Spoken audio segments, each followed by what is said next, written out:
Thousands of college students are going back to school this week. COVID-19 cases are being traced back to off-campus parties with zero social distancing.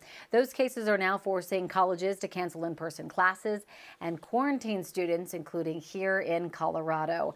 We want to hear your solutions. How do you think colleges should handle positive cases on campus? You can use the hashtag #MileHighMornings on Twitter and let us know your thoughts. CU Boulder is reporting 6 new cases of COVID-19 from last week as students start moving into campus. The university says it has conducted close to 600 tests on campus. Students need to show a negative test before moving into the dorms. Colorado College in Colorado Springs has 150 students in quarantine now for 2 weeks after someone in a residence hall tested positive. And in other parts of the country, Notre Dame, University of Kentucky, University of North Carolina, all have seen outbreaks. Notre Dame and UNC are now switching to remote learning. Notre Dame is doing that for just 2 weeks.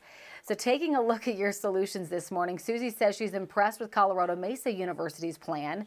We took a look and they're doing in-person learning, but they have an app that will help with contact tracing and track symptoms as well. Donna says quarantine and remote learning are the way to go. It's so tough, and it's just such a different conversation that we've been having with some of the younger kids. This is more about keeping them distanced from other people, having them follow the rules, not going to those big parties. Of course, dorms are really close, so it's a little bit harder, I think, for the older kids. Yeah, can you guys remember what it was like when you first went away to college, that sense of freedom that you felt, right? Like, yeah. Oh yes, I'm not living under my parents' rules in their house anymore. And then you get to go away, and now we're saying, you need to watch what you're doing and putting all more of these restrictions on them. So it's tough. It is very, very difficult, but they got to realize it's just probably for 1 semester. We hope it is anyway. So, you know, they could forego the parties. So I was reading that Drake University, which producer Amanda, by the way, is an alum from that.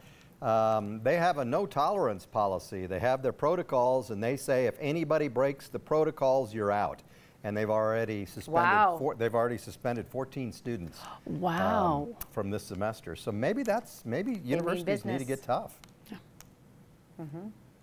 It's an idea anyway.